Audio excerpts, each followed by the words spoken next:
ये आप सभी मुझे इन 4 जगहों से सुनते हैं, और जैसे मैंने यहां पे रखा है कि इन 4 जगहों से आप मुझे सुनते हो प्रतिदिन 25,000 से भी ज्यादा लोग।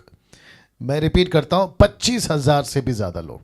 अगर एक व्यक्ति अगर मुझे देख रहा है जिसकी तादाद यूट्यूब पर 10,000 के ऊपर प्रतिदिन, फेसबुक के ऊपर 10,000 से भी ज्यादा प्रतिदिन, और बाकी जितने जरिए हैं, ऐसे करते करते 25,000 के आसपास जो हैं प्रतिदिन आप लोग मुझे देखते हैं। और मैं इसका श्रेय, महिमा, क्रेडिट, ग्लोरी सिर्फ और सिर्फ अपने यीशु को देना चाहूंगा। दोस्तों, मैं ये बातें क्यों रख रहा हूं आपके बीच में? फेसबुक एक ऐसा माध्यम, एक ऐसा जरिया, एक ऐसा प्लेटफॉर्म है जहां से आप मुझे सुन सकते हैं। मुझ जैसे खरा शिक्षा देने वाले 10% जिनको मैं अप्रिशिएट करता हूं, सैल्यूट करता हूं, उनको आप सुन सकते हैं।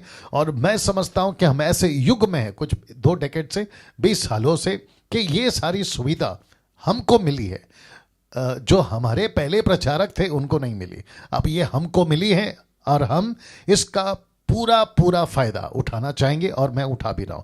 साथ ही साथ फेसबुक से जब आप मुझे देखते हैं, मैं चाहता हूं कि मसीह मंथन के पेज को लाइक करना, मसीह मंथन के पेज को फॉलो करना। फेसबुक के ऊपर आप ये सब जारी रखें।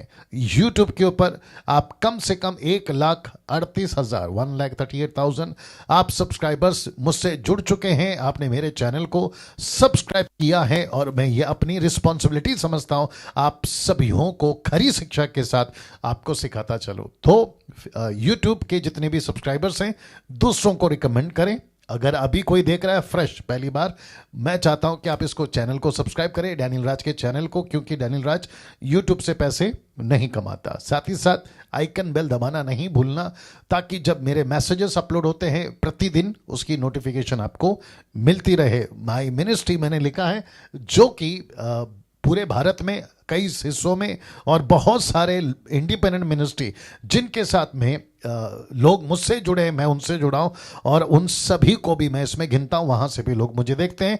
और अब ये जो है चौथा वाला मसीह मंथन बैठक, जिसमें अभी फिलहाल मैं समझता हूं कि 2,000 के ऊपर मेंबर जुड़ चुके हैं, जिनको खरी शिक्षा के साथ ब्रीफ करके, जांच करके हमने उनको उसमें जोड़ा है। तो मैं समझता हूं कि इन 4 माध्यमों से आप मुझसे जुड़ें। आपसे अपेक्षा क्या करता हूं? अपेक्षा ये करता हूं आप प्रभु के नजदीक आए, नंबर 1, आपकी उन्नति हो इन 4 माध्यम से। अगर मैं आपके बीच में पहुंच रहा हूं, तो दूसरी अपेक्षा मैं ये करता हूं कि जो शिक्षाएं आपको मिल रही हैं, आप दूसरों को भी पहुंचाएं, उनको रिकमेंड करें कि ऐसा कुछ चल रहा है फेसबुक, यूट्यूब के ऊपर। आप लोग जो हैं जरूर डैनियल राज को सुने और उनके चैनल को सब्सक्राइब करें, और उससे क्या होगा कि उन तक भी जो है खरी शिक्षाएं पहुंच पाएंगी ना। दोस्तों, मसीह मंथन बैठक को ऐड होने के लिए, इस ग्रुप से जुड़ने के लिए मैं आपका वेलकम करता हूं। 6 नंबर हम देते थे, आप सभी जानते हैं, मेरे बहुत सारे वीडियो पे वो नंबर पड़े हुए हैं, और हम चाहते हैं आप जो हैं उसको फॉलो करें, कॉल करें, और उनको जो है आप कहें कि आपको मसीह मंथन से जुड़ना है। जो मसीह मंथन ग्रुप चलता है वो टेलीग्राम ऐप में चलता है, व्हाट्सएप पे नहीं चलता, टेलीग्राम ऐप में वो चलता है ना। दोस्तों, मैं समझता हूं कि 335 लोग अभी जुड़ चुके हैं, और मैं जानता हूं, जैसे मैंने कल कहा, परसों भी कहा, कि नौकरियां शुरू हो चुकी है, बिजनेस स्टार्ट हो चुके हैं। जो गांव में थे बिल्कुल फ्री बैठे थे, वो शहर आ चुके हैं। जो शहर में थे फ्री बैठे थे, वो नौकरियों पे जाना शुरू कर दिए हैं। और जो अदर कंट्री से हैं वे भी नौकरियों पे जाने लगे हैं। और जिसके चलते मैं समझता हूं कि जहां 900, 800, 1,000, 1,500 तक लोग ऑनलाइन जुड़ते थे मेरे साथ में, अब उनमें काफी मात्रा में कटौती आई है। 700, 800 तक अभी जो है लोग जुड़ते हैं। तो मैं समझता हूं कि कोई दिक्कत नहीं, क्योंकि यूट्यूब और फेसबुक पर वीडियोस अपलोड हो जाते हैं, और आप लोग जो हैं उसको वहां से भी देख सकते हैं, अगर आपको 8 से 9 देखने का वक्त नहीं मिलता ना। मुझे लगता है कि 350 लोग अभी जुड़ चुके हैं। मैं समझता हूं कि जैसे ही 400 का आंकड़ा पार होता है, और जो कि आज मैं समझता हूं कि काफ़ी लोग थोड़ा लेट आ रहे हैं, मैं नहीं जानता वजह क्या है। आप लोग अपनी अपनी प्रतिक्रिया जो है, आप कहाँ से हैं, क्या कर रहे हैं। ये स्टॉप क्यों हो गया देखो, या मुझे नहीं दिख रहा है क्या चक्कर है। उसको स्विच ऑफ करके वापस ऑन करो, और आपके इसमें देख लो क्या चक्कर है, और वहाँ पे देख लो क्या चल रहा है अभी, कितने लोग हैं वहाँ पर। हाँ, तो फिर ये क्यों नहीं चल रहा है, इसका जो स्क्रोल है वो क्यों नहीं चल रहा है, देखिए। जी दोस्तों, मैं कुछ सेकंड तक इसको रख रहा हूं ताकि आपको जो है फेसबुक, यूट्यूब, मसीह मंथन से जुड़ने का मौका मिलता रहे ना। जी, मैं इस वक्त में आना चाह रहा हूं डे 3 एपिसोड 3। अब मैं समझता हूं कि अगले हफ्ते से डे नहीं चलेगा, सिर्फ एपिसोड चलेगा। तो मैं डे इसलिए डाला हूं ताकि ये फ्रेश वीक है, अभी हम स्टार्ट कर चुके हैं, और जिसके चलते मैंने ये जो है दिन के हिसाब से मैंने रखा है और एपिसोड के हिसाब से। बट फ्रॉम नेक्स्ट वीक हम जो है एपिसोड रखेंगे, डे के हिसाब से नहीं चलेंगे। Study on the ministry of Moses with pastor Daniel Raj, ये आप अभी देख रहे हैं। अभी कितने लोग जुड़ गए देख लो। चलो डन दोस्तों, 400 लोग जुड़ चुके हैं। मैं यहां से आगे बढ़ना चाहूंगा और मैं चाहता हूं कि आप लोग जो हैं वो टिक टिक टिक टिक जो थंब है, हार्ट है, आप जो भी देते हैं बेचते हैं वो जारी रखें। आपकी जो उंगलियां हैं वो चलती रहे ना। लाइट ठीक है, साउंड ठीक है, विजुअल्स क्लियर हैं, इस अपेक्षा से मैं यहां से आगे बढ़ना चाह रहा हूं। चलिए दोस्तों, आपसे भी पूछूंगा, क्या आप लोग तैयार हैं? क्या आपकी बाइबल तैयार है? क्या आपके नोट्स तैयार हैं? क्या आपके घर का जो माहौल है, मैंने देखा है कि कई लोग मोबाइल को सेट करके पूरी फैमिली के साथ देखते हैं, अप्रिशिएट करता हूं। प्लीज ऐसा करें और भी ज़्यादा तादाद में करें, और आसपास के मसीहों को भी इकट्ठा करके आप लोग जो हैं एक लैपटॉप, टैब, फ़ोन, जैसा ठीक लगे, टीवी कनेक्ट करके अच्छी आवाज़ के साथ आप लोग जो हैं उनको इकट्ठा करके सुना सकते हैं। इसकी अपेक्षा मैं आप लोगों से ज़रूर करूंगा। चलिए दोस्तों, यहाँ से शुरू करना चाहूँगा आज की इस सेविकाएं को। तो वापस कहता हूँ, जितने भी फेसबुक, यूट्यूब, जहां से भी आप देखते हैं, आप सभी का बहुत बहुत स्वागत आज के तीसरे दिन और एपिसोड नंबर 3 में आप सभी का बहुत स्वागत है। दोस्तों, मैंने कल कहा था, मेरी टीचिंग स्टार्ट हो चुकी है, मैंने कल कहा था कि मूसा को मिली हुई सेविकाएं आसान नहीं थी। जी, वापस आता हूं, मूसा को मिली हुई सेविकाएं आसान नहीं थी। प्रश्न है क्यों? बहुत बहुत ज्यादा अद्भुत प्रकाशन के साथ, बहुत सारे क्या कहते हैं नई बातों के साथ आपके बीच में मैं आज का अध्ययन रखने जा रहा हूं। रिक्वेस्ट करता हूं आखिर तक बने रहें, पूरा सुने और इसकी नोट्स बनाएं और आप सीखें। अगर सेवक देख रहे हैं, पास्टर्स देख रहे हैं, मैं उनको रिक्वेस्ट करूंगा इन सभी चीजों को जो आप सीखते हो, लेते हो आपके मिनिस्ट्री में, उसको आप जो है अप्लाई करें, लागू करें, ताकि उसके चलते जैसी प्रभावशाली मिनिस्ट्री सेविकाएं मूसा की रही, आपकी हो सके इस पवित्र आत्मा के युग में जहां पवित्र आत्मा आपको चला रहा है ना। दोस्तों, वापस कहना चाहूंगा, मूसा को मिली हुई सेविकाएं आसान नहीं थी। प्रश्न है क्यों? जी, अब एक ऐसा पहलू जिसको शायद ही कभी आपने नोट किया होगा या गौर किया होगा, वो पहलू है, फिलहाल ये फोटो देख लीजिएगा, वो पहलू है, एक तरफ है अब्राहम या इब्राहिम, दूसरी तरफ है इसहाक, ये जो है याकूब है ये, और ये रहा याकूब जो कि दर्शन देखता है। मैंने ये फोटो आपके लिए इसलिए रखा है ताकि आपको इसहाक को समझा सकूं कि कैसा उसने आशीष जो है एसाव की ली। बट हम फोकस करेंगे इस फोटो पर इसहाक को दिखाते हुए और इस फोटो पर याकूब को दिखाते हुए। तो इसका मतलब है इब्राहिम, इसहाक, याकूब। अब आप पूछोगे पास्टर डैनियल, ये 3 चित्र और तीनों का नाम और ये तीनों की बात आप हमारे बीच में क्यों रख रहे हैं और कनेक्शन आप दे रहे हो? मूसा को मिली सेविकाई आसान नहीं थी, क्यों? आइए देखते हैं इसका कनेक्शन क्या है। बहुत ध्यान से देखिएगा। वापस आ रहा हूं ये 3 चित्र के साथ में, इब्राहिम, इसहाक, याकूब, ये तीनों का कनेक्शन मूसा को मिली सेविकाई आसान नहीं थी, उसके साथ में कनेक्शन क्या है ना, इसको पढ़िए दोस्तों। सबसे पहले इन सब को बुलाया व्यक्तिगत परिवार के लिए। जी, 500 के ऊपर लोग जुड़ चुके हैं, आप सभी का फिर से स्वागत है। वापस आते हैं, इन सभी को बुलाया व्यक्तिगत परिवार के लिए। ठीक है, आपको एक्सप्लेन करता हूं। सबसे पहले अब्राहम को क्या कहा था परमेश्वर ने? तू, तेरा परिवार, मतलब सारा और लूत, इनको लेकर तुझे अपने पिता के घर को छोड़ना है और तुझे मैं वो जगह बताऊं, तुझे वहां जाना है। तो उसकी पूरी मिनिस्ट्री जितने भी समय किया उसने, या उसका पूरा क्या कहते हैं सफर परमेश्वर के साथ में, वो फोकस या इर्द गिर्द था परिवार के। उसको परमेश्वर ने कभी नहीं कहा कि तुझे ये गढ़ जीतना है, तुझे ये राज्य जीतना है, तुझे ये लोगों को चरना है। नहीं, उसका फोकस था परिवार। फिर इसहाक की बात करें, उसकी भी सेविकाई किसके इर्द गिर्द, आप जानते हैं, परिवार, ठीक है ना। याकूब की बात करें, उसका भी जीवन किसके इर्द गिर्द या आसपास में, परिवार। जिसके चलते मैंने यहां पे डाला है, इन सबको बुलाया व्यक्तिगत परिवार के लिए। उसके बाद एक कैरेक्टर और आता है, और मैं आपको कनेक्ट करता चला जाऊंगा कि क्यों मूसा की सेविकाई जो है, ये देखो फिर रुक गया, क्यों ऐसा हो रहा है आज, ना ऊपर हो रहा है ना नीचे हो रहा है, उधर चल रहा है बराबर, वहां पे भी नहीं आ रहा है, ऐसा क्यों।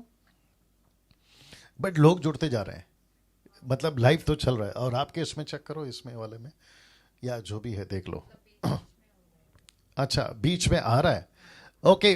दोस्तों, आप जितने लोग देख रहे हैं, आप जो कमेंट्स करते हैं वो नहीं दिख रहा है, आप हार्ट या थंब भेज रहे हैं वो नहीं दिख रहा है।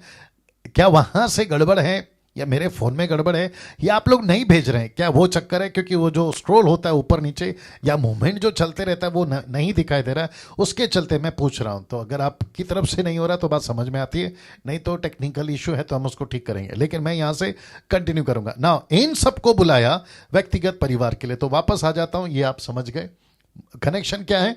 मूसा को मिली सेविकाई आसान नहीं थी ना दोस्तों, ये सारा मैं बता चुका हूं। इन सबको मिली व्यक्तिगत परिवार के लिए परमेश्वर इनको बुलाया ना। एक और कैरेक्टर है मूसा के पहले, जो कि बहुत बहुत ज्यादा प्रभावशाली, और उसका नाम है यूसुफ। आप देख सकते हैं, यूसुफ को बुलाया इन सब के परिवार को संभालने।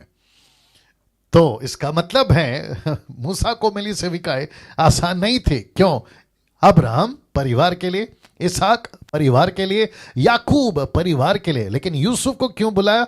उनके परिवारों को 75, आप समझ गए, 75 70 का कनेक्शन मैंने उत्पत्ति की किताब में दे दिया, बट मैं उसको 75 75 बोलूंगा। ये सब को लेकर मूसा, माफ करें, यूसुफ इजराइल मिस्र पहुंचता है 75 इजराइलियों को लेकर, और उसकी पूरी 110 साल की सेविकाएं वहां समाप्त होती है।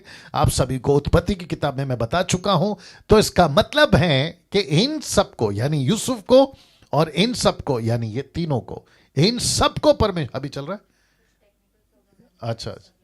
अच्छा इशू वहां पर है, तो ओके ओके ओके ओके ठीक है।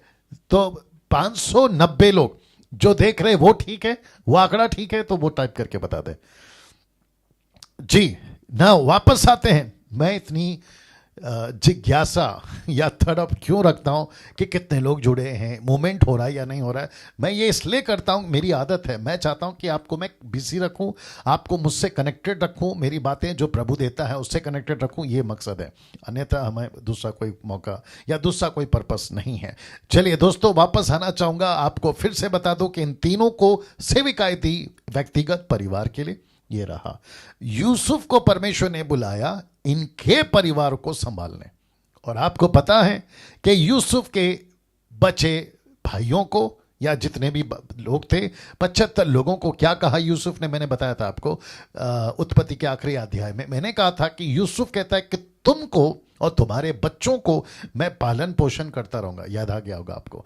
तो इसका मतलब है कि इन सभी का मिनिस्ट्री था, इन सभी की चैलेंजेस थी, इन सभी के साथ में परमेश्वर ने कार्य किया, चमत्कार किए, अद्भुत काम किए, सब कुछ ठीक है। लेकिन मूसा के लिए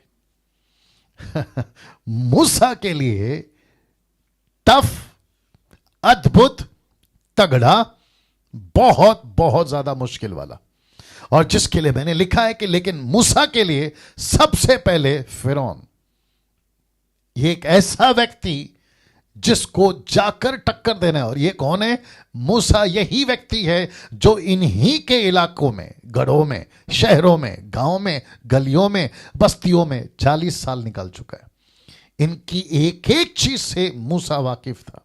ये कितने स्ट्रांग हैं ये जानता है, इनके वेपन्स कितने स्ट्रांग हैं ये जानता है, इनके तलवार, भाला, लकड़ी, त्रिशूल, जो भी एक वेपन यूज करते होंगे उन दिनों में लड़ाई के लिए, और इनकी स्ट्रैटेजी क्या है, क्योंकि ये खुद बंदा था जिसने ये सब कुछ किया है। आ रही है ना बात समझ में? तो मूसा को मिली सेविकाएं कंपेयर टू बाकी जितने 4 लोगों का मैंने नाम लिया, आसान नहीं है। अब आया समझ में? तो जितने प्रभु के सेवक या प्रभु के दास आप लोग अभी मुझे सुन रहे हैं, मिनिस्ट्री जब आप एनालिसिस करते हो या क्या कहते हैं ना, गिनते हो या जांचते हो, आपको यह एहसास हो जाएगा कि जिसने अब्राहम को चलाया वो परमेश्वर आपका है, इसहाक को चलाया वो परमेश्वर आपका है, याकूब को चलाया वो परमेश्वर आपका है, यूसुफ को चलाया वो परमेश्वर आपका है, मूसा को जिसने चलाया वो परमेश्वर आपका है। और पहली सदी की उन दिनों के किंग्स, राजा, रोम के जितने भी किंग्स थे, अंपायर थे, उन सभी को टक्कर देते हुए जगत को उलट पुलट करने वाली पहली कलीसिया को जिसने चलाया वो परमेश्वर आपके साथ है। तो मिनिस्ट्री आसान ना तो तब थी, ना पहली सदी में थी, और ना अब है, लेकिन परमेश्वर तब भी वही था, पहली सदी में भी वही है, आज भी वही है। सही? तो चिंता की बात क्यों? उनका चैलेंजेस अलग है, आपका चैलेंजेस अलग है, मेरी चैलेंजेस मिनिस्ट्री में अलग है, लेकिन परमेश्वर तो एक ही है ना। जो उनको विजय दे सकता है वो आपको दे सकता है, मुझको दे सकता है। तो ये कनेक्शन मैं यहां पर क्यों कर रहा हूं, मैं वापस आपके बीच में आना चाहूंगा, रखना चाहूंगा कि जिसने अब्राहम, इसहाक और याकूब इन सबको अलग से विकाए, यूसुफ को अलग से विकाए, जिसका मैं खुलासा कर चुका हूं, उनके परिवार को संभालने, लेकिन मूसा के लिए, ताकि आपको एक चैलेंज आ सके, आप समझ सके कि कैसे परमेश्वर काम करता है, कैसे इस व्यक्ति के द्वारा आज का पूरा दिन समाप्ति तक ये कनेक्शन आपके बीच में मैं देता चला जाऊंगा, इसका आप लोग ख्याल रखिएगा। लेकिन मूसा के लिए सबसे पहला फिरौन, जैसे ही निर्गमन की किताब 3 अध्याय में जब हम आएंगे ना, मुझे लगता है अगले हफ्ते से आएंगे, कल भी नहीं आ पाऊंगा, अगले हफ्ते से आऊंगा मैं, अगले हफ्ते से मतलब मंगलवार से आऊंगा, ठीक है ना। एपिसोड नंबर 5th एपिसोड वहां से शुरू करूंगा, क्योंकि ये 4 एपिसोड तो इंट्रोडक्शन में ही चले गए, परिचय, बट 5वां एपिसोड जो है उसके ऊपर होगा। तो मूसा को पता था निर्गमन 3 में जैसे ही परमेश्वर ने कहा कि मेरे लोगों को तुझे छुड़ाना है, बाप रे इसके पैरों के नीचे से जमीन खसक गई होगी। क्यों? क्योंकि जहां परमेश्वर भेज रहा है ये जानता है कि मैं 40 साल पहले वहां से भाग के आया हूं, क्योंकि जब परमेश्वर मूसा से बात कर रहा है ऑलमोस्ट 40 साल बीत गए थे। इन 40 साल के गैप में, या जो गैप होता है उसमें मिस्र में जो गुस्सा था वो कितना मूसा के प्रति चला गया होगा, बढ़ गया होगा, इसको ये एहसास है। मिस्र और कितना मजबूत हो गया होगा, इस बात का इसको एहसास है। तो ऐसे करते हुए मूसा के मन में, जो कि जब मैं आऊंगा ना 3 अध्याय में, तो ये कहता है कि वो मेरी क्यों सुनेंगे, मैं कैसे जाऊं, मैं तो भूल नहीं सकता, मैं कैसे, आ रही है ना बात समझ में? तो इसके चलते ये जब बातें कर रहा था तो परमेश्वर ने कहा कि नहीं तुझे ही जाना है। तो इसलिए मैं कह रहा हूं कि मूसा को मिली रखना होगा, मूसा को मिली सेविकाएं आसान नहीं थी। अब आया समझ में क्यों? ये जो शब्द है ना क्यों, मैंने ये इसलिए डाला है आपके लिए। अब आप खुद को मूसा के जगह पे रखिए, मूसा ने क्या क्या किया, एक एक चीज को आज मैं बोलने पर हूं, समाप्ति तक। आज थोड़ा टाइम जाएगा, कोई दिक्कत नहीं, लेकिन मैं चाहता हूं कि आप इसको सुने कि मूसा को मिली सेविकाई आसान नहीं थी। मैंने आज फेसबुक पे इसको अपलोड किया, मैंने कहा था कि आज होगा खुलासा, और मैं कर रहा हूं। तो अब्राहम, इसहाक, याकूब, इन सबको मिली सेविकाएं से तगड़ा, यूसुफ से मिली सेविकाएं से तगड़ा इस बाबा की है जिसका नाम है मूसा। मूसा, वाह, 650 लोग जुड़ चुके हैं। मैं चाहता हूं कि आखिर तक बने रहे मेरे साथ में ना। दोस्तों, मैं चाहता हूं कि कुछ चीजें आपको बताता चलूं कि जैसे मूसा के लिए मिस्र का यानी कि फिरौन जितना तगड़ा, जितना मजबूत चैलेंज था, उससे ही या ज्यादा ये भीड़, जो कि एक नहीं दो नहीं, लिखा है 6 लाख की बड़ी भीड़। अब आप सोचिए कि मूसा के लिए क्यों आसान नहीं है मिनिस्ट्री। एक तरफ है फिरौन, दूसरी तरफ है इज़राइल। अब ये कैसी है मैं आपको बताने जा रहा हूं। तो एक तरफ है फिरौन को समझाना था, एक तरफ फिरौन को समझाना था कि सच्चा परमेश्वर यहोवा है। मैंने कल कहा था ना यहोवा नाम का प्रचार। तो एक तरफ फिरौन को समझाना था कि सच्चा परमेश्वर यहोवा है, तो दूसरी तरफ इज़राइलियों को समझाना था कि परमेश्वर यहोवा को छोड़ कोई दूसरा नहीं है। वापस आता हूं, एक तरफ फिरौन को कन्वे करना, उसको समझाना सच्चा परमेश्वर एक ही है बॉस, यहोवा परमेश्वर, एलोहिम ऑलमाइटी गॉड थियोस। दूसरी तरफ इज़राइलियों को समझाना, एक दो नहीं 6 लाख लोगों को, उनको समझाना कि यहोवा को छोड़ दूसरा कोई ईश्वर नहीं है। मूर्ति के पीछे नहीं जाना, बाल देवता के पीछे नहीं जाना, फिरौन के परमेश्वर के पीछे नहीं जाना, कभी इधर तो कभी उधर नहीं भटकना। इसका इतना बड़ा चैलेंज था। अब आप कहोगे पास्टर डैनियल कैसे हम बोल सकते हैं कि इन सबको ये तरीके से समझाया गया। सबसे पहला निर्गमन 1:8 लिखा है, मिस्र में एक नया राजा गद्दी पर बैठा था या गद्दी पर बैठा, जो यूसुफ को नहीं जानता था। यूसुफ को नहीं जानता था, इसका मतलब यूसुफ के परमेश्वर को नहीं जानता था। अब आइए बात समझ में, यूसुफ को नहीं जानता था, परमेश्वर को नहीं जानता था।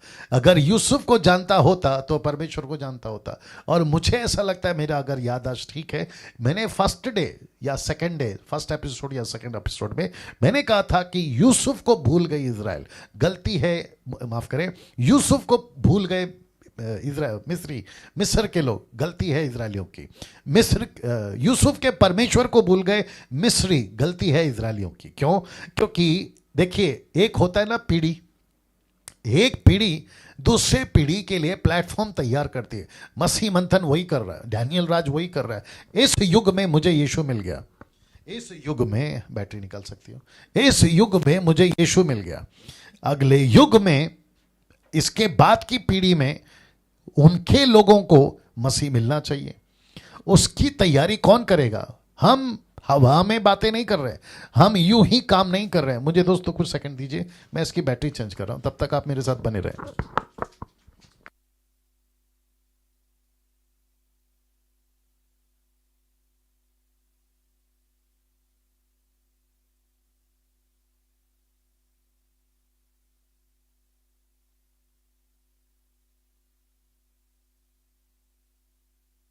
चेक जी, दोस्तों वापस आ गए। तो यूसुफ को नहीं जानता था, क्यों? इसका कसूरवार है इज़राइल। वो पहली पीढ़ी के, यूसुफ के पीढ़ी के लोग ऐसा क्या नहीं कर पाए कि मिस्र का राजा यूसुफ को नहीं जानता, परमेश्वर को नहीं जानता। और मेरा कंसर्न, मसीह मंथन का कंसर्न, दुख, चिंता, यही पौलुस का भी है। कलीसियाओं की चिंता प्रतिदिन मुझे दबाती है, सताती है। उसके पीछे यही कारण है दोस्तों। क्या कारण है? कि ऐसा क्या है, ऐसा क्या है कि तब के यूसुफ के लोग, यूसुफ के 12 गोत्र, माफ करें, यूसुफ के भाई जो उनके गोत्र में गिने जाते हैं, इन सभी ने क्यों नहीं किया प्रचार परमेश्वर का? क्यों नहीं किया प्रचार यहोवा का? और यही चिंता मेरा आज भी है। मसीह मंथन को मैंने इसलिए तैयार किया, या मसीह मंथन को मैं इसलिए जोड़ रहा हूं ताकि 22वीं पीढ़ी, अगर मसीहा नहीं आता है, मैं अगर बीच में इसलिए डाला हूं क्योंकि आप जानते हैं किसी के पास में कोई तारीख कोई नहीं है, और एक ही वजह है कि अगर मैं डाल रहा हूं, और वो है कि सुसमाचार जब तक जातियों में ना फैल जाए। और अभी भी बहुत सारी जातियां ऐसी हैं, बहुत सारी कंट्रीज ऐसी हैं, अभी तक ऐसे बहुत सारे लोग हैं जिन्होंने यीशु का नाम तक नहीं सुना, बाकी तो दूर की बात है। तो इन सभी तक पहुंचने में, इनको वचन सुनाने में बहुत वक्त चला जाएगा। तो उसके लिए अगली पीढ़ी को तैयार करना, मैं ये बीच में इसलिए बोल रहा हूं। तो मिस्र में एक नया राजा गद्दी पर बैठा जो यूसुफ को नहीं जानता था। अभी इजरायलियों का हालत देखिए, निर्गमन 3:13, मूसा ने परमेश्वर से कहा, जब मैं इजरायलियों के पास जाकर उनसे ये कहूं कि तुम्हारे पितरों के परमेश्वर ने मुझे तुम्हारे पास भेजा है, यदि वे मुझसे पूछें कि उसका क्या नाम है, तब मैं उनको क्या बताऊं? अब आप समझ गए। एक तरफ मिस्र का राजा यूसुफ को नहीं जानता है, कौन है यूसुफ और यूसुफ का परमेश्वर कौन है? दूसरी तरफ इजरायली है जो कहते हैं कि अगर उनको जाकर कहा कि चलो परमेश्वर की आराधना करो, उपासना करो, तो इजरायली पूछ सकते कि ये कौन है, बताओ उसका नाम क्या है, बताओ। वैसे ही निर्गमन 5:2 फिरौन ने कहा, किसको? मूसा को कहा, यहोवा कौन है कि मैं उसका वचन सुनकर इजरायलियों को जाने दूं? मैं यहोवा को नहीं जानता। अब आप देखिए, मिस्र का राजा फिरौन यहोवा को नहीं जानता, स्टेटमेंट दे दिया उसने, बोला कौन है ये यहोवा? आज भी जब आप लोग प्रचार करने जाते हैं, लोग पूछते हैं यीशु कौन है? बहुत सारा जवान युग पीढ़ी नहीं जानता यीशु कौन है। बहुत सारे गांव के लोग, शहर के लोग, अदर कंट्रीज के लोग नहीं जान पा रहे यीशु कौन है। इसका कसूरवार, अभी नाराज होंगे आप, कोई दिक्कत नहीं है, मैंने तो आई थिंक फर्स्ट डे से ही बोलना शुरू कर दिया, गुस्सा उसी को आएगा जो शैतान का बच्चा है। गुस्सा नहीं आएगा आपको क्योंकि आप प्रभु का वचन सुनते हैं, तो आपको गुस्सा नहीं आना चाहिए ना। वापस कहता हूं, गलती उनकी नहीं है, गलती है इस युग के मसीहों की, गलती है आज के युग के सेवकों की, गलती है उन बाइबल टीचरों की जिन्होंने डिसाइपलिंग नहीं करी, गलती है उन चर्च के पास्टरों की, शेपर्ड्स की, जिन्होंने चर्च को एजुकेट नहीं करा कि तुम कैसे गॉस्पल सुनाओ। इनका ज़्यादातर 90% टाइम पास कलीसिया, आई थिंक मैं संडे के प्रचार में भूल चुका हूँ, 10% कलीसिया बहुत अच्छी है, 90% कलीसिया टाइम पास में। कोई घूम रहा है अमेरिका, कोई घूम रहा है ऑस्ट्रेलिया, कोई घूम रहा है यहाँ, तो कोई घूम रहा है वहाँ, और इन सबको टाइम मिलता है एल्बम बनाने में, इन सबको टाइम मिलता है गीत का रिलीज करने में। अभी फेसबुक पे कुछ तमाशा चल रहा है, मेरी नई गाना आ रहा है, मेरा नया एल्बम आ रहा है, इसको प्रमोट करो, और बहुत सारे लोग प्रमोट करते हुए दिखते भी हैं कि इस भाई का गाना रिलीज आ रहा है। यार इतनी मेहनत और इतनी तड़प और इतनी जिज्ञासा गाने पे ना दिखाते हुए डिसाइपलिंग पे दिखा दो।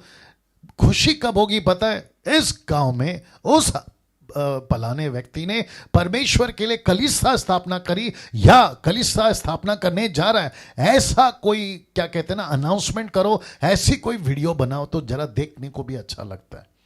जो सब कर रहे हैं वही तुम कर रहे हो, जो आगे वाला कर रहा है वही तुम पीछे वाले कर रहे हो, जो अभी एक जवान कर रहा है वही तुम्हारा दोस्त कर रहा है, तो मतलब क्या है? अब आप सोचिए, जितने लोग अभी मुझे सुन रहे हैं, आप सोचिए अगर पूरी मसीहत एल्बम ही निकालते बैठे, गाने के बाद गाने निकालते बैठे, आप बताइए कितने लोग सुनेंगे और कब तक सुनेंगे? इस पीढ़ी के लोग।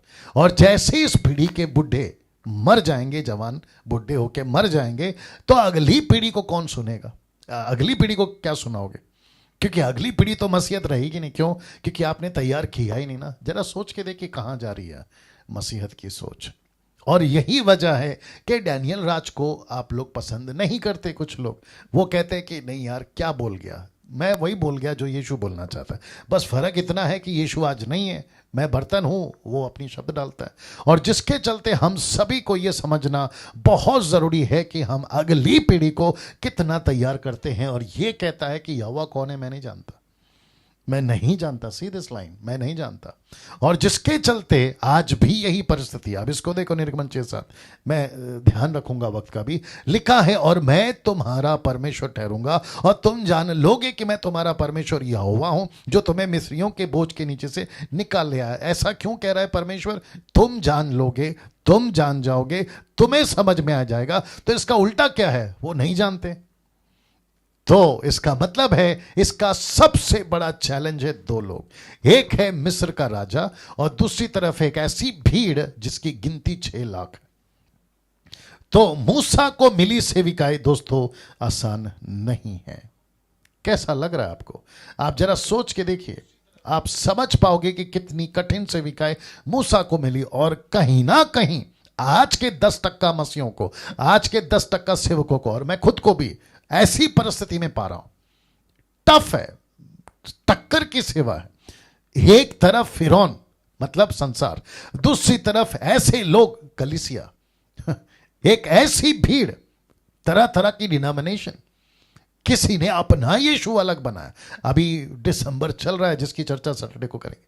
क्रिसमस, कोई कहता है क्रिसमस ऐसे मनाएंगे, कोई कहता है क्रिसमस वैसे मनाएंगे, कोई हरे पेड़ के पीछे पड़ा है, तो कोई सेंटा क्लॉस लाल कपड़े वाले बाबा के पीछे पड़ा है, कहीं पे तारे लटक रहे हैं, कहीं पे केक कट रहा है, कहीं पे पार्टी हो रही है, न जाने क्या क्या। लेकिन वो जो असली मकसद था क्रिसमस का, वो पूरी तरह से गुल निकाल दिया गया है।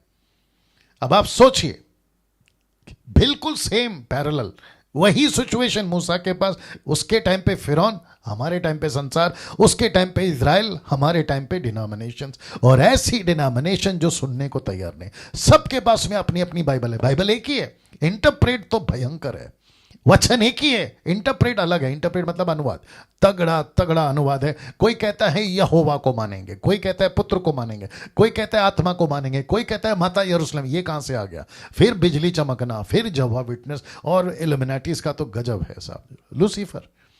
ऐसी टक्कर तब भी थी, ऐसी टक्कर में सेवकों के लिए आज भी है ना। दोस्तों, एक तरफ कठोर मूर्ति पूजक जादू टोना से भरा हुआ फिरौन का राजा, दूसरी तरफ 6 लाख इजरायली वस्तुओं के लालची, मूर्ति पूजने वाले, वे भी चारी परखने वाले और कुड़कुड़ाने वाले। अब आप समझ रहे हैं कि कैसी भयंकर सेविका है। अब्राहम को उसका लेवल अलग है, इसहाक उसका लेवल अलग है, याकूब उसका लेवल अलग है, यूसुफ उसका लेवल अलग है, लेकिन ये रहा मूसा, ये रहा मूसा, ये रहा मूसा। 700 लोग अभी देख रहे हैं, मैं रिक्वेस्ट करता हूं आखिर तक बने रहे जी। फेसबुक वालों, यूट्यूब वालों, या जब भी ये वीडियो, ये स्टडी जब भी आप लोग देखेंगे एपिसोड वाइज, मैं चाहता हूं कि बातों को समझें, ये डैनियल राज क्या बोल रहा है, नहीं तो दिक्कत हो जाएगी। 40 साल में सबसे ज्यादा जोर इजरायलियों, मूसा का एक ही था 6 लाख लोगों पर। रिपीट करता हूं, 40 साल में सबसे ज्यादा जोर मूसा का एक ही था 6 लाख लोगों पर। क्या था पता है? एक वचन, हे इजराइल सुन। एक वचन क्या था? हे इजराइल सुन, यहोवा हमारा परमेश्वर है, यहोवा एक ही है। यह है उसका रेफरेंस, व्यवस्था विवरण 6:4, the book of Deuteronomy chapter 6 verse 4। ऐसा क्यों? ऐसा क्यों? इसका मतलब है कि मूसा को एक तरफ फिरौन को समझाना है, देख भाई, सच्चा परमेश्वर तेरा सांप नहीं है, सच्चा परमेश्वर तेरा चील उकाब नहीं है, सच्चा परमेश्वर तेरा लोहे का, पीतल का, चांदी का, क्या कहते हैं, सोने का, लकड़ी का, प्लास्टिक का नहीं है। एक परमेश्वर है जिसका नाम है यहोवा। और याद रखो, मैंने कल कहा था, परसों कहा था, याद नहीं आ रहा है, मैंने कहा था जी, कल कहा था शायद, यहोवा नाम का प्रचार करने के लिए परमेश्वर को एक प्रजा चाहिए थी। जी हां, कल कहा था मैंने, एक ऐसी प्रजा जिसकी गिनती ये रही 6 लाख लोग। मैं कनेक्ट करता चला जाऊंगा, क्या स्ट्रैटेजिक तरीके से, जिसको कहते हैं रणनीति बनाकर, परमेश्वर ने अद्भुत प्लानिंग करी थी और रखा था एक आदमी को जिसका नाम है मूसा। जीसस क्राइस्ट, यीशु को भेजा पूरे जगत में प्रचारक। इब्रानियों 13:20 लिखा है महान रखवाला। इब्रानियों 13:20, हिब्रू 13:20 वहां लिखा है महान रखवाला। मूसा को कल मैंने या परसों बताया था महान अगुआ। ये भी अकेला, यीशु भी अकेला। यीशु ने पैटर्न चेंज किया, उसने बोला मैं था अकेला, अब मैं ऐसों को चुनूंगा जो सेविकाएं करेंगे अकेला अकेला।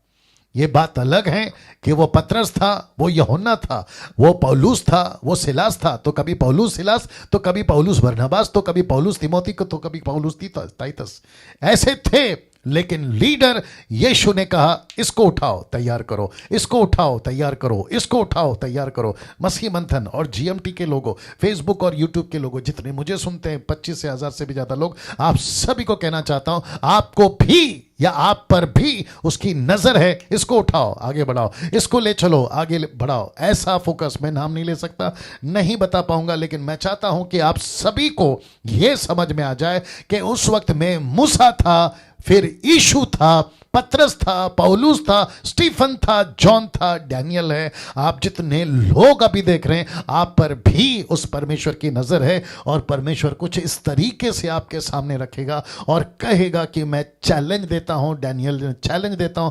XYZ जितने भी लोग हैं आप लोग, आपको इस तरीके से सेवा करना है कि हे इज़राइल सुन, हे भारत सुन, हे अमेरिका सुन, हे यूरोप सुन, यहोवा परमेश्वर हमारा परमेश्वर है, यहोवा एक ही है। ऐसा प्रचार, ऐसे डंके की चोट पे प्रचार और इस तरीके का स्टेटमेंट सबको देने की ताकत आनी चाहिए, जिसके लिए परमेश्वर ने मूसा को खड़ा किया। दोस्तों कैसा लग रहा है? कहां बताओगे आप लोग? ये चल ही नहीं रहा है। वाह कैसा लग रहा है?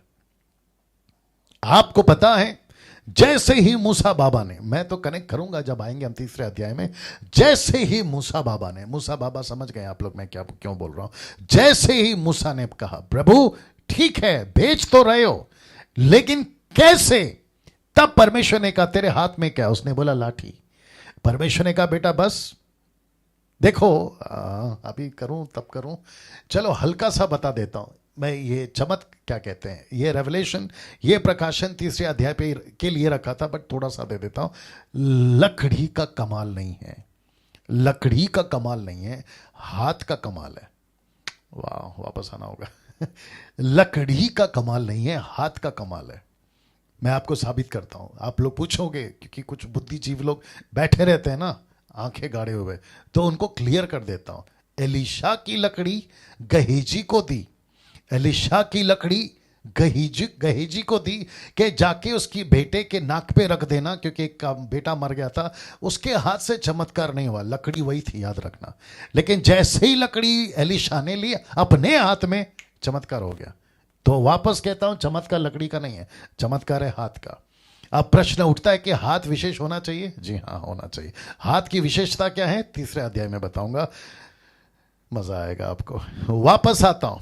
मूसा ने पूछा कैसे? परमेश्वर ने बोला बेटा कोई बात नहीं, मैं हूं। तो अब इसको देखिए, ये तो हो गया, मैं कनेक्ट कर रहा हूं आपको कैसे। मूसा को मिली सेविका आसान नहीं थी, बट परमेश्वर ने देखो कैसे इस्तेमाल किया। लिखा है मूसा ने जितने भी चमत्कार किए थे ना, उन सब के पीछे एक ही कारण था, दोनों ग्रुप को साबित कराना कि यहोवा ही सच्चा परमेश्वर है, यहोवा ही सच्चा परमेश्वर है। इस तरीके से परमेश्वर ने मूसा को इस्तेमाल किया, चमत्कार के तरीके से। आज मैं जानता हूं थोड़ा वक्त होगा, लेकिन बिल्कुल बने रहिए, मजा बहुत आएगा जी। वापस कहता हूं, मूसा ने जितने भी चमत्कार किए थे, उन सब के पीछे एक ही कारण था, दोनों ग्रुप को साबित कराना कि यहोवा ही सच्चा परमेश्वर है। क्या तड़प थी उस वक्त परमेश्वर की, वही तड़प आज भी है। क्या है पता है? मनुष्य सच्चे परमेश्वर को जाने, ये परमेश्वर की तड़प है। सोच के देखिए, कैसे बताऊं, फिर कोई गुस्सा हो जाएगा। आता हूं, सोच के देखिए, घर में आपके बच्चे हैं और आप बाप हैं। घर में एक बच्चा कन्वेंस हो गया यही असली बाप है और बाप को ठीक लग रहा है, लेकिन दूसरा बच्चा कहता है मेरे को डाउट है ये मेरा बाप है कि नहीं है। अब आप सोच के देखिए वो बाप पर क्या बीतेगी। तू नहीं बेटा, दूसरों की बात कर रहा हूं। अरे ये ना बात समझ में? वैसे ही ये पूरा संसार परमेश्वर का घर है। ये पूरा संसार में परमेश्वर के बच्चे नहीं होता तो परमेश्वर कैसे कहता लूका की किताब उसके 19वें अध्याय वचन 10 में कि जक्कई को देखकर कि ये भी अब्राहम की संतान है। दूसरे शब्दों में क्यों परमेश्वर कहता मनुष्य का पुत्र खोए को ढूंढने और उनका उद्धार करने आए, वजह क्या है? और यीशु ने क्यों कहा, यूहन्ना की किताब उसका पहला अध्याय वचन 12 में, कि जितनों ने परमेश्वर यानी यीशु पर विश्वास किया उसे परमेश्वर का बेटा बेटी बनने का अधिकार दिया। क्यों? वजह यही है, परमेश्वर चाहता है कि पूरी मानव जाति, अब जरा गुस्सा आएगा ऐसे लोगों को भी जिनको पसंद नहीं आता मैं, और ऐसे ग्रुप है जिनको मसीह पसंद नहीं आता। तुम हिंदू हो तुम्हारा बाप यही है, तुम मुस्लिम हो तुम्हारा बाप यही है, तुम बुद्धिस्ट हो तुम्हारा बाप यही है, तुम यहूदी हो तुम्हारा बाप यही है, तुम किसी भी जाति धर्म उच्च नीच पिछड़ी अगली, आप जो भी अमीर गरीब रोडपति करोड़पति टाटा बिरला अंबानी नेता अभिनेता, आप देसी विदेशी जंगली आदिवासी जो भी है, आपका बाप है यही जिसका नाम है तब यहोवा अब यशु जीसस क्राइस्ट। करो बहस जितना करनी है, क्या कहते हैं ना, झगड़ा करो जितना करना है, बहस करो जितना करना है, लेकिन सच्चाई तो यही रहेगी साहब। आंखें तब खुलेगी जब तुम खड़े हो गए अपने असली बाप के पास में। मैंने कल भी कहा था, मैं आज भी कह रहा हूं। तो मूसा को जितने चमत्कार करने पड़े, उन सब के पीछे यही कारण था, उनको कन्वेंस कराना था कि सच्चा परमेश्वर यहोवा ही है तब और आज है। जितने पास्टर्स अभी मुझे सुन रहे, मैं शहरों का नाम इसलिए लेता हूं ताकि आपको कनेक्ट कर सकूं। तुम मुंबई के पास्टर्स, नागपुर के पास्टर्स, पूना के पास्टर्स, शोलापुर, कोल्हापुर, कर्नाटका, आंध्र प्रदेश, तमिलनाडु और इस तरह पंजाब, राजस्थान, गुजरात, जम्मू, कश्मीर से भी काफ़ी लोग देखते हैं, और बाकी जितनी अदर कंट्रीज के। और मैं समझता हूं कि 20 से 15 कंट्रीज के लोग मुझे सुनते हैं, देखते हैं, फेसबुक पे, यूट्यूब पे फॉलो करते हैं। मैं उन सभी को कहना चाहूंगा सर कि हम सब की भी रिस्पॉन्सिबिलिटी है। तुमको चमत्कार करना है ना, करो। तुम तेल से, पानी से, रुमाल से, शोफा बजाने से, शॉल ओढ़ने से, ये सब तमाशा करते हैं ना, करो। लेकिन मेरा प्रश्न है कि क्या यहोवा साबित हो रहा है? क्या यहोवा साबित हो रहा है? यानी कि यीशु साबित हो रहा है। अगर यीशु साबित नहीं हो रहा है तुम्हारे चमत्कार के पीछे, वो चमत्कार शैतान का है। वाह, गुडनेस। वापस बोलता हूं, थोड़ा सांस लीजिए आप भी और मैं भी। आपके जितने भी चमत्कार, लंगड़ा चलने लगा पास्टर डैनियल, क्या वीडियो बनाई है, लंगड़ा चलने लगा, बच्चा जिंदा हो गया, पैरालाइज ठीक हो गया, क्या कहते हैं, ये हो गया, अलाना हो गया, फलाना हो गया, ठीक है ना, ठीक है। मकसद क्या है उसके पीछे? क्या यहोवा साबित हो रहा है आज के ये तारीख में? क्या यीशु साबित हो रहा है कि सच्चा परमेश्वर है? क्या उस फैमिली ने, जिसके परिवार में चमत्कार हो गया तुम्हारे प्रार्थना से, तुम्हारे तेल पानी से और तुम्हारे धुआं फूंक मारने से, जो भी तुम लोग करते हो, खैर उसको तो हम खिलाफ हैं, वो बात अलग है, लेकिन क्या यहोवा साबित होता है? क्या यीशु साबित होता है कि वो सच्चा परमेश्वर है? और अगर ऐसा नहीं हो रहा है तो तुम जो भी करते हो ना, नेशनल हो या इंटरनेशनल हो, ये सब शैतान की ओर से है। क्योंकि परमेश्वर कभी ऐसा कोई काम नहीं करेगा जिसके चलते महिमा उसको नहीं मिल रही है, किसी और को मिल रही है। जी जी जी जी जी जी जी। कैसा लग रहा है? कहां टाइप करोगे, जाने दो, सोच के देखिए दोस्तों। और मैंने शहरों का नाम क्यों लिया है? मैं तो पास्टरों का नाम तक ले सकता हूं, क्योंकि 27 साल के मिनिस्ट्री में मैं अच्छों को जानता हूं, ऐसों को भी जानता हूं, वैसों को भी जानता हूं। वो बात अलग है। मेरा काम नहीं है किसी का नाम लेकर उनकी मिनिस्ट्री को नीचे गिराना या उनकी बुराई करना, लेकिन समझदार को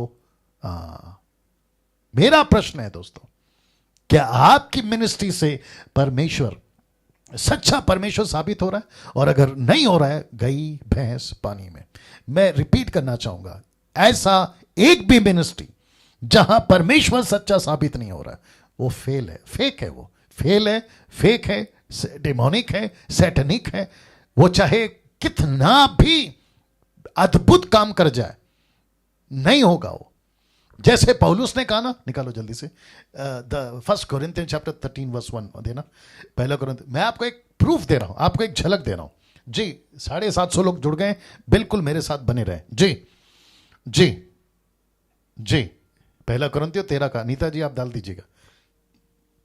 पता नहीं सुन रही है, नहीं सुन रही है, क्या चल रहा है यहाँ पे, कुछ भी हलचल नहीं हो रही है आज शायद। हाँ, 13 का 1 से देना जी। आपके लिए पढ़ना चाहूंगा, देखो एक नमूना है, झलक है, क्या बोलते हैं देखिए। लिखा है, यदि मैं मनुष्यों और स्वर्गदूतों की बोलियां बोलूं और प्रेम ना रखूं तो मैं ठनठनाती हुई पीतल, झनझनाती हुई झांझ हूं। यदि मैं भविष्यवाणी कर सकूं, सब भेदों और सब प्रकार के ज्ञानों को समझूं और यहां तक पूरा विश्वास हो कि पहाड़ों को हटा दूं, परंतु प्रेम ना रखूं तो मैं कुछ भी नहीं। यदि मैं अपनी संपूर्ण संपत्ति कंगालों को खिला दूं या अपनी देह जलने के लिए दे दूं और प्रेम ना रखूं तो मैं मुझे कुछ भी लाभ नहीं। इसका मतलब प्रेम के जगह पे सच्चा परमेश्वर डालिए। मैं पैसे दे रहा हूं गरीबों को, मैं पहाड़ों को हटा रहा हूं, मैं भाषाओं में बात कर रहा हूं मनुष्य और स्वर्गदूतों की, यहां तक कि अपनी शरीर को जलाने तक को दे रहा हूं। लेकिन उसमें अगर परमेश्वर सच्चा साबित नहीं हो रहा है तो ठनठनाती पीतल, झनझनाती झांझ। सोच के देखिए। मैंने तो केवल आपको एक एग्जाम्पल को कनेक्ट किया है। मैं फिर कहता हूं, पूरी दुनिया से कहता हूं, आपका बड़ा भाई होने के नाते, छोटा भाई होने के नाते, जो भी आप लोग समझे, मैं सिर्फ सड़क पर खड़ा फिलिप और जॉन द बैप्टिस्ट और न जाने उन दिनों और इन दिनों में की तरह एक आवाज हो आप सभी के लिए। That's it. पसंद आता है ले लो, नहीं आता है जाने दो। वैसे ही नहीं सुधरे, मेरे बोलने से क्या सुधरोगे?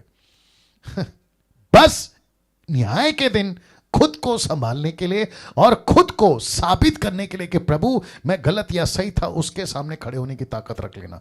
यह बात आपके बीच में रखूंगा। तो वापस कहना चाहता हूं कि मूसा ने साबित कराया किसको? दो ग्रुप्स को, एक फिरौन, दूसरा इज़राइल। सच्चा परमेश्वर है। मैं इसलिए कह रहा हूं कि उसकी सेविका आसान नहीं थी, आपकी भी नहीं है, मेरी भी नहीं है। मसीह मंथन में जितने लोग जुड़े उनकी भी नहीं है, जितने एडमिन्स हैं उनकी भी नहीं है, मेरे साथ जितने पास्टर्स काम करते हैं वो मुंबईया फिर बाहर, उनकी भी नहीं है। पास्टर सपना तुम्हारी नहीं है, पास्टर सुरेश कामले साहब आपकी नहीं है, पास्टर अजय दास सर तुम्हारी नहीं है, और जितने हमारे साथ में पास्टर्स हैं मैं समझता हूं कि 70, 80, 90 पास्टर जो जुड़े हैं उनकी नहीं है आसान सेविकाएं, पंजाब हो गुजरात हो। वाह सोच के देखिए, जो नेपाल में सिस्टर जो मिनिस्ट्री चलाती है ऑनलाइन, सिस्टर निर्जला, आपकी नहीं है ना? या बट मकसद एक ही है कि सच्चा परमेश्वर साबित हो ना। जरा ध्यान दीजिएगा, एक बात पर आपका ध्यान होना जरूरी है। कौन सी बात है? परमेश्वर ने अपनी सामर्थ 3 तरह के लोगों को दिखाई। मैं आपके स्टडी के हिसाब से जा रहा हूं, जो कि आपको समझना बहुत जरूरी है, और मैं चाहता हूं कि आप इस बात को बखूबी समझें। नाउ क्या है देखिएगा, एक बात पर आपका ध्यान होना जरूरी है। परमेश्वर ने अपनी सामर्थ 3 तरह के लोगों को दिखाई। आइए देखते हैं वो 3 तरह के लोग कौन है, और मैं चाहता हूं कि आप इस बात को सीखें, समझें, दिमाग में रखें, क्योंकि परमेश्वर कुछ भी कर सकता है अपने शहर को बचाने, अपने लोगों को बचाने, कुछ भी कर सकता है। एक मूसा, दूसरा फिरौन, तीसरा इजरायली। कैसे? अभी बताता हूं। नाउ सबसे पहला मूसा को प्रकट किया सामर्थ्य तरीके से, चमत्कारी तरीके से, जलती झाड़ी में। क्या कभी ऐसा कोई पेड़ जल तो रहा है लेकिन भस्म नहीं हो रहा? नेवर। मतलब नहीं समझे आप अभी, मैं समझाता हूं। जब मैं आऊंगा ना 3रे अध्याय पे तब तो समझाऊंगा। पेड़ जल रहा है लेकिन हरा का हरा है, पेड़ जल रहा है, फूल बिल्कुल ऐसे ही बना हुआ है, फल ऐसे ही बना हुआ है लेकिन जल रहा है। ये होता है चमत्कार। वाह आप कागज को लीजिए और आग में जलाइए, आपको पता है विदिन अ सेकेंड कागज है ना पूरा राख हो जाएगा। एक पेड़ को जलाइए, वो भले ही हरा हो लेकिन फिर भी पता चलता है कि ये जल गया। लेकिन जब परमेश्वर ने आग लगाई तो ऐसा लिखा है कि वो जल तो रहा है, मतलब आग तो लगी है लेकिन पेड़ भस्म नहीं हो रहा है। जैसे शद्रक, मेशक, अबेदनगो के जो बेबीलोनियंस नाम थे उसमें भी तीनों को डाला गया था। ऐसा लिखा है, ना सर के बाल, ना मोजे, ना कपड़े, ना जलने की बदबू तक है। ऐसा सटीक, ऐसा एक्यूरेट और इस तरीके से काम करता है परमेश्वर। तो मूसा देख रहा है, देख लीजिए, मूसा देख रहा है जलती झाड़ी है, लकड़ी का सांप बन जाना। किसका? उसी टाइम पे, ये देख लीजिए, लकड़ी का सांप बन जाना। टाइम की कमी पड़ जाएगी, कनेक्ट करूंगा कनेक्ट करूंगा जब 3रे अध्याय में आऊंगा, है ना? बहुत इंपॉर्टेंट है, बहुत इंपॉर्टेंट है, बहुत इंपॉर्टेंट है। क्या हो गया इसको? जी बहुत इंपॉर्टेंट है, बहुत इंपॉर्टेंट है। जलती झाड़ी, लकड़ी का सांप बन जाना, हाथ का कोड़ हुआ था जब इसको परमेश्वर, मैं उसका कनेक्शन दूंगा, अभी नहीं बताऊंगा। लाल समंदर को चीर देना, मैं आज बताऊंगा उसको। चट्टान से पानी निकाल देना, कई और भी चमत्कार।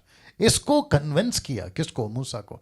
देख भाई, जिसके लिए तुझे भेज रहा हूं वो एक ऐसा परमेश्वर है, बहुत ध्यान से सुनना, जिसके लिए कुछ भी असंभव नहीं है, जिसके लिए कुछ भी असंभव नहीं है। एक ऐसा परमेश्वर जिसके पीछे हम सेविकाई कर रहे हैं। दोस्तों आज भी परमेश्वर के लिए कुछ भी असंभव नहीं है, न तब न अब। फर्क यह है कि परमेश्वर उसी के साथ काम करता है जो उसके मिशन में ट्रैक पे है। आप घर पे बैठे पिज्जा बर्गर खाते बोलोगे मेरे लिए कुछ भी असंभव नहीं है, तो तुम तो भैया खत्म। आपको परमेश्वर के ट्रैक पे आना होगा। आप चला रहे हो गाड़ी और जा रहे हो पिकनिक, जा रहे हो एंजॉयमेंट के लिए, और ऊपर से परमेश्वर को कहते हैं कि परमेश्वर मेरी रक्षा करना, क्योंकि लिखा है परमेश्वर के लिए कुछ भी असंभव नहीं। ऊपर से परमेश्वर टप करके टपली मारेगा और कहेगा कि बेटा कौन से ट्रैक पे जा रहा है। पिकनिक जाना गलत नहीं है, गाड़ी चलाना गलत नहीं है, लेकिन परमेश्वर को हर वक्त पर, इसलिए लिखा है ना, परमेश्वर का नाम बेमतलब का नहीं लेना। क्यों लिखा है? मकसद को समझिए। मैं ये नहीं कहता कि परमेश्वर परिवार को नहीं संभालता, जरूर संभालता है। आप गाड़ी बस साइकिल जो भी चला रहे वो संभालता है, लेकिन कम से कम उसके ट्रैक पे रहो, कम से कम उसके मिशन पे रहो और उसको कहो कि परमेश्वर मैं तेरे मिशन पे हूं, मैं तेरे मिशन पे हूं। दिमाग में कुछ कुछ चल रहा है लेकिन नहीं बोलूंगा। दूसरा, मिस्र के फिरौन को यानी कि राजा को उसने कन्वेंस करा। देखिए सांप का चमत्कार, जैसे ही वो पहुंचा, मैं दिखाऊंगा जब आऊंगा तो, सांप का चमत्कार, पानी का लहू बनाना, फिरौन के जादूगरों को हराना, 10 विपत्तियां, लाल समंदर में डुबा देना। किसको? इन सबको, इन सबको मैं बताऊंगा आज, थोड़ा सा झलक तो दिखाऊंगा आपको। ऐसा था परमेश्वर का दबदबा। इसको कन्विंस किया ना।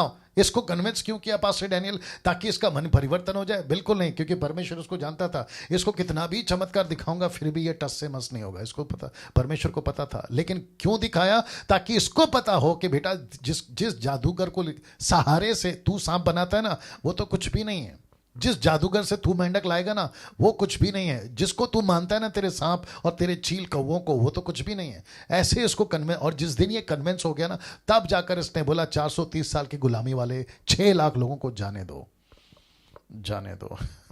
फिर तीसरा नंबर है ये, इस्राएलियों को, 6 लाख लोगों को परमेश्वर ने अपनी ताकत दिखाई। लाल समंदर से लेकर जंगल तक सब कुछ किया इन इस्राएलियों के लिए ही, सब कुछ किया। क्या नहीं किया? मन्ना गिराना इनके लिए, मटन गिराना इनके लिए। बाप रे, क्या डिमांड थी! हमको कांदा नहीं मिल रहा, हमको लहसुन नहीं मिल रहा, हमको ये नहीं मिल रहा, वो नहीं मिल रहा, पानी नहीं मिल रहा, अलाना नहीं मिल रहा, फलाना नहीं मिल रहा। अब आप सोच के देखिए, सब कुछ किया इन 6 लाख लोगों के लिए, और आज भी परमेश्वर कर रहा है।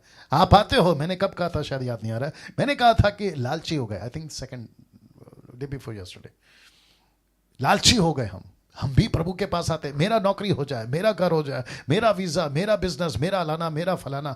ऊपर से परमेश्वर बोलता, खाता मेरा, पीता मेरा, हवा मेरा, तू मेरा, किडनी मेरा, हृदय मेरा, सब कुछ मेरा, मर्जी तेरा। कैसे जी रहा, कैसे जी रहा? इसलिए फिर कहता हूं, मूसा को मिली हुई सेविकाएं आसान क्यों नहीं थी? मूसा को मिली सेविकाएं आसान क्यों नहीं थी? उसका एक बड़ा कारण और।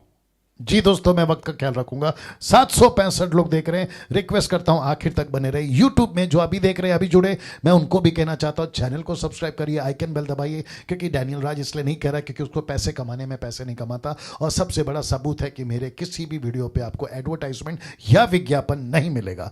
लिखा है, मानव इतिहास में कभी नहीं हुआ ऐसी ऐसी घटनाओं के साथ बचा ले आना इजरायली प्रजा को एक मकसद के लिए। किसने? मूसा ने। मैं रिपीट करता हूं, फिर से दिखा दे, मूसा को मिली हुई सेविकाएं आसान क्यों नहीं थी? उसका एक और बड़ा कारण था, क्योंकि मूसा को परमेश्वर इस तरीके से इस्तेमाल करने वाला था। लिखा है, मानव इतिहास में कभी नहीं हुआ ऐसी ऐसी घटनाओं के साथ बचा ले आना इजरायली प्रजा को एक मकसद के लिए। मकसद कौन सा है? मैंने कल भी बताया था और आगे भी बताऊंगा।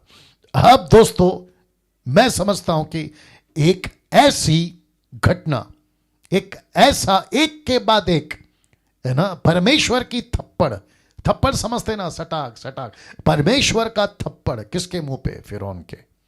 या दूसरे शब्दों में, परमेश्वर का गुस्सा, 430 साल की गुलामी मेरे लोगों को तुम लोगों ने दी, उसको लेकर परमेश्वर का गुस्सा मूसा के ऊपर। कुछ 10 विपत्तियां, ठीक है, विपत्तियां, मिस्र पर 10 विपत्तियां। एरो देख लीजिएगा और आप लोग काउंट करते रहना कितना है, ठीक है ना? मैंने नंबर नहीं डाला, नंबर में डालूंगा जब चैप्टर वाइज आऊंगा तब डालूंगा, ठीक है ना? सबसे पहला, मूसा ने समंदर, नील नदी, नदी, कुएं, जो भी था उसको लाल यानी लहू कर दिया। वचन कहां है? निर्गमन किताब 7:20 में। तब मूसा और हारून ने यहोवा की आज्ञा के अनुसार किया, अर्थात उसने लाठी को उठाकर फिरौन और उसके कर्मचारियों के देखते नील नदी के जल पर मारा और नदी का सब जल लहू बन गया। सब जल लहू बन गया। फोटो देख लीजिएगा वापस। जी दोस्तों, ये पहला थप्पड़। बोला, बेटा कैसे बात करूं, मुंबई वाला हूं, तेरे बाप ने कभी नील नदी को लहू बनते नहीं देखा होगा, आज दिखा रहा हूं। साइंटिस्ट तभी होंगे माथा चकरा गया होगा, डॉक्टर्स तभी होंगे माथा चकरा गया होगा, वहां के रिसर्च वाले, अमेरिका यूरोप वाले, जापानीज कंट्री वाले माथा चकरा गया होगा अगर होंगे तो।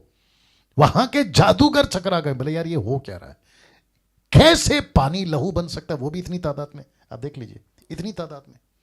ये कौन कर रहा है? परमेश्वर। दूसरा दे रहा हूं आपको, मेंढक। मेंढक, निर्गमन की किताब 8वां अध्याय वचन 6, the book of Exodus chapter 8 verse 6 लिखा है, तब हारून ने मिस्र के जलछायों के ऊपर अपना हाथ बढ़ाया और मेंढकों ने मिस्र देश पर चढ़कर उसे छा लिया। इसका मतलब है आप जहां तक जा सकते हो, जहां तक किचन में, बेडरूम में, बाथरूम में, क्या कहते हैं, आपके खाने के टेबल पर, आपके बर्तनों पे, आपके कपड़ों पे, आपके हर एक चीज के ऊपर मेंढक मेंढक मेंढक, फ्रॉग फ्रॉग फ्रॉग। इसको हजम करिए दोस्तों। नरेंद्र साहब आप हैं क्या उसमें? यार ये वाकई में कुछ नहीं चल रहा है, बिल्कुल बिल्कुल मूवमेंट नहीं है। बट ये है एक अच्छा है कि कितने लोग देख रहे हैं वो तो पता चल रहा है। जी दोस्तों, आप देख सकते हैं चित्र, ये रहा दूसरा, अब आ रहा है तीसरा। इसको भी देखते हैं।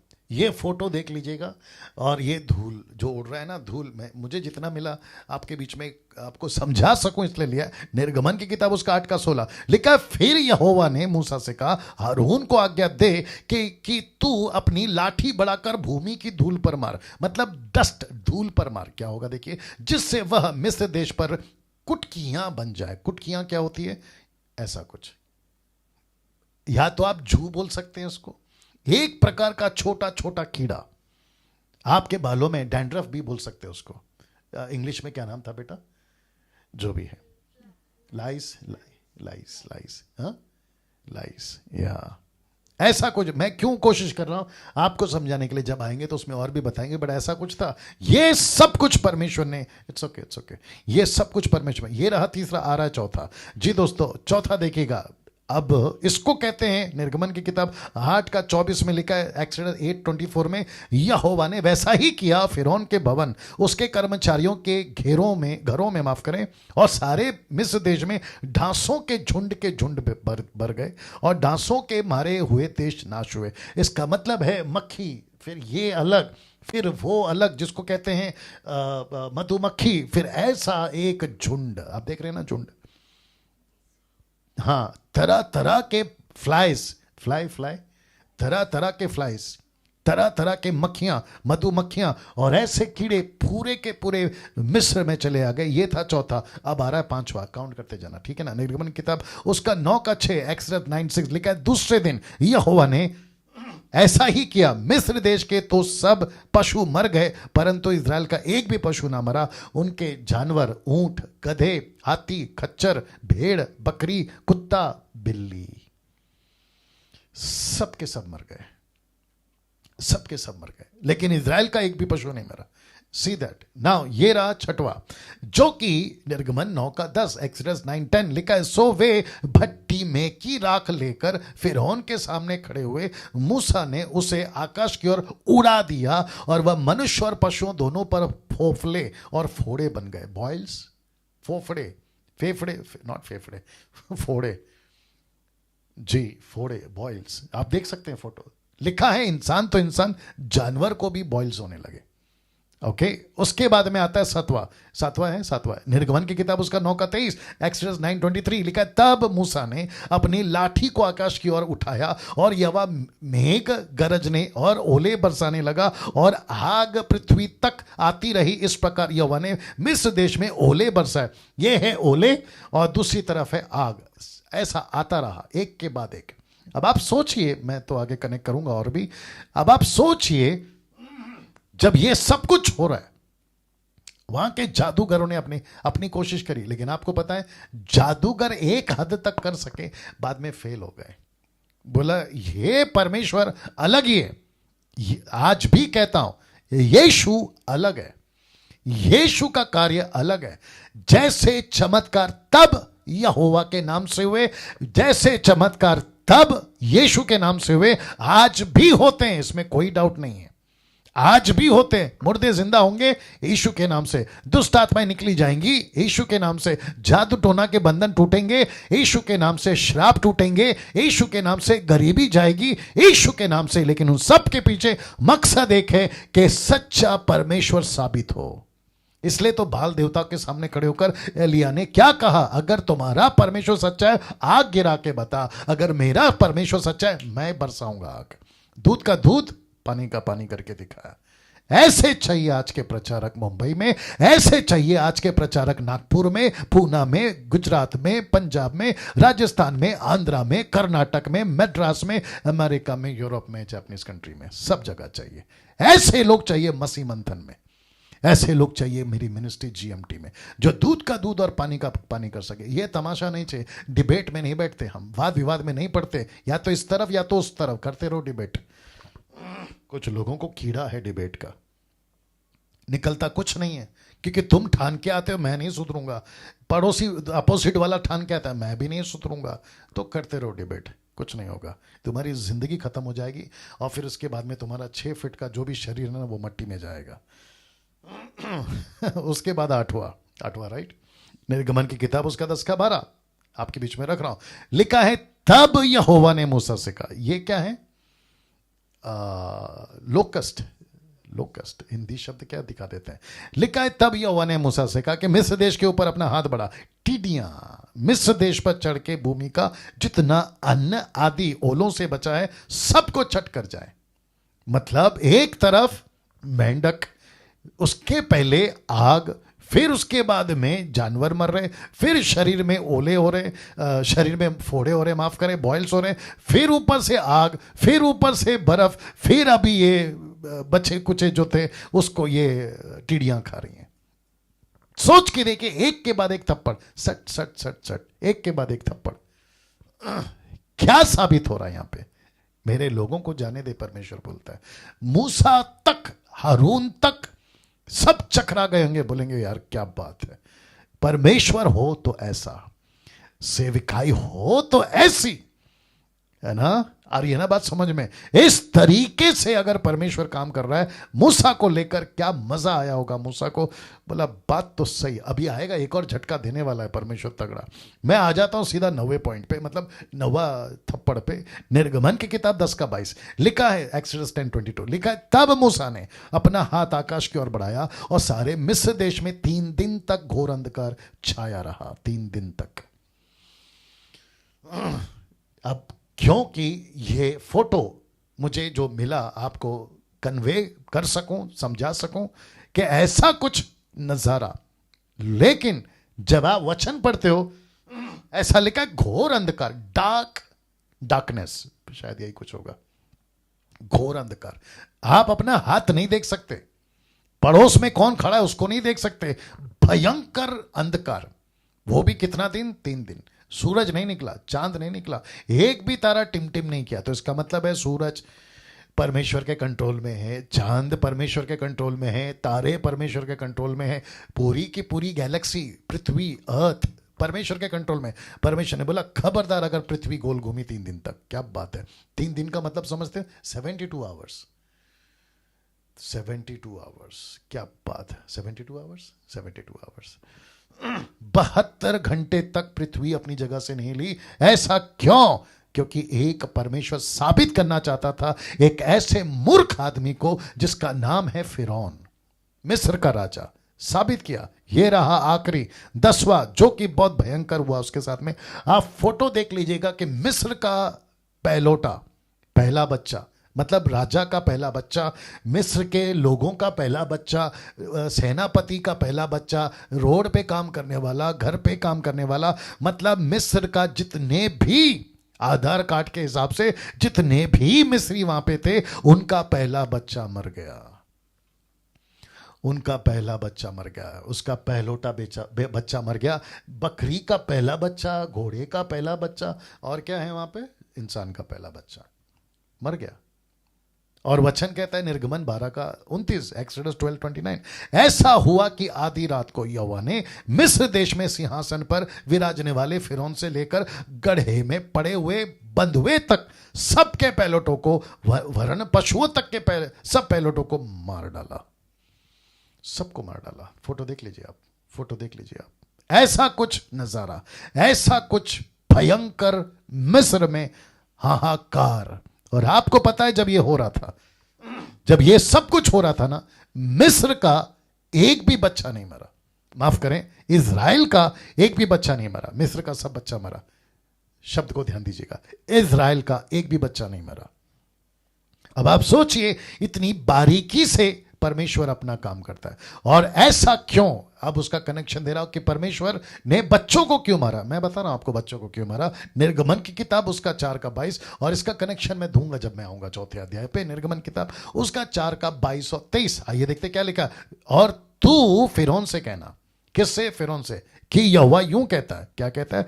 कि इजराइल मेरा पुत्र वरना मेरा जेठा है। तो इसका मतलब है कि जब यहां बच्चे मर रहे थे तो इजराइल का एक भी बच्चा नहीं मरा, क्योंकि परमेश्वर ने कहा कि इजराइलियों का एक भी बच्चा नहीं मरेगा, क्योंकि इजराइल मेरा पहला बेटा है। 6 लाख लोग मेरा बेटा है, मेरा बड़ा बेटा। लिखा है मेरा जेठा है, मतलब फर्स्ट बॉर्न सन, फर्स्ट बॉर्न बोलेंगे। किसको कहा इजराइल मेरा बेटा है? इजराइलियों को। अब आप सोच के देखिए, मैं कनेक्ट करूंगा आपको। और लिखा है मैं जो तुझसे कह चुका हूं कि मेरे पुत्र को जाने दे कि वह मेरी सेवा करे। मैं तुझसे कह चुका हूं कि मेरे पुत्र को जाने दे, मतलब इजराइल को जाने दे, मेरी सेवा करे, और तूने अब तक उसे जाने नहीं दिया। इस कारण मैं अब तेरे पुत्र वरना तेरे जेठे को घात करूंगा। और वही हुआ। तो गलती परमेश्वर की नहीं है, गलती परमेश्वर की नहीं है, गलती फिरौन की है। और जिसके चलते परमेश्वर ने वॉर्न किया था मेरे बेटे को जाने दे, तेरा बेटा बचेगा। लेकिन फिरौन को थी मस्ती, उसको थी मस्ती तो भुगतेगा ना। और इसीलिए मस्ती, सुस्ती, करी जबरदस्ती, और ऐसी हो गई इन सब की हस्ती। अब आप सोच के देखिए, ऐसा ही परमेश्वर ने किसको कहा था? ये वाला स्टेटमेंट आपको मैं कनेक्ट करूंगा जब मैं यहां पर आऊंगा। यीशु को कहा था, क्योंकि यीशु को परमेश्वर ने मिस्र भेजा था, क्योंकि पिलातुस हेरोदेस के टाइम पर बच्चों को कटवा दो, 2 साल के बच्चों को कटवा दो। परमेश्वर ने कहा फिरौन में, मिस्र में जा। तो मिस्र से फिर बुला कर लिया किसको? यीशु को। और आपको पता है जब यहां बच्चे मर रहे थे ना, जब यहां पे बच्चे मर रहे थे ना, तो एक भी बच्चा इजराइल का क्यों नहीं मरा? क्योंकि इसी रात, जिसको कहते हैं फसह की रात, पास ओवर नाइट, एक मेमना कट रहा था। हर फैमिली के लिए, हर परिवार के लिए इजरायलियों का एक मेमना कट रहा था। और मेमने का लो, मैं जब डालूंगा ना, चैप्टर 3 पे आऊंगा ना, तो फोटो भी दिखाऊंगा। एक मेमना मर रहा था। और आप सभी को पता है कि इजराइल का एक भी बच्चा नहीं मरा। उसका कारण है क्योंकि परमेश्वर का पुत्र मरा। क्या बात है! यीशु मरा ताकि इजराइल का एक भी बच्चा ना मरे। कनेक्शन करूंगा जब मैं वहां पर आऊंगा। अब ऐसी घटना घटने जा रही थी, बस मैं समाप्ति पर भी हूं। अब ऐसी घटना घटने जा रही थी जो कभी किसी ने ना देखी थी, ना सुनी थी, और ना ही कभी कोई सोच सकता था। क्या थी वो घटना? चित्र देख लीजिए।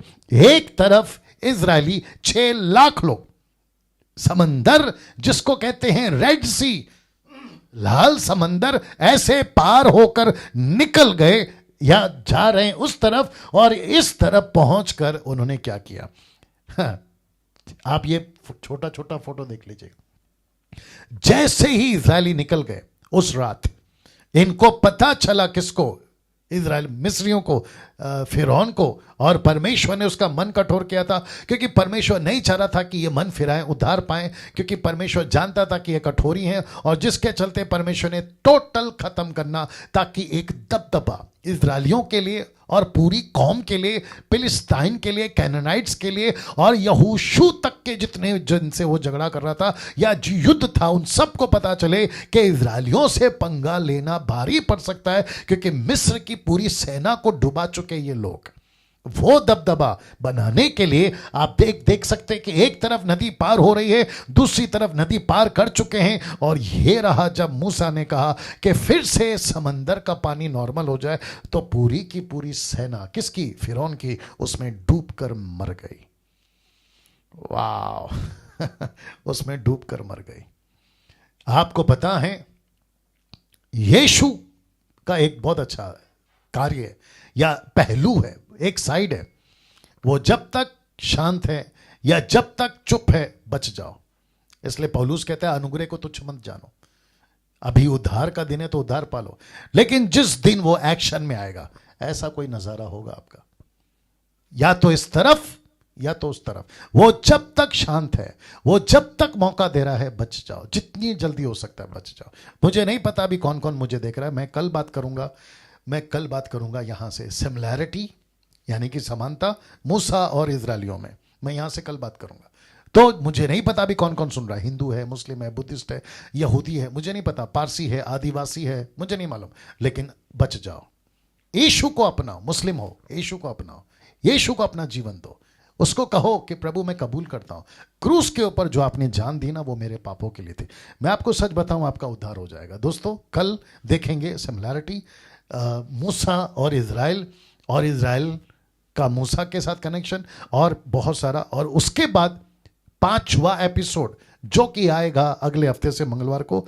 लेकिन उसके पहले मैं आपको यह भी बता दूं कि हम एक नया फेसबुक प्रोग्राम ला रहे हैं जिसका नाम है वचन पे चर्चा, मसीह की देह के लिए एक नया फेसबुक प्रोग्राम हर शनिवार।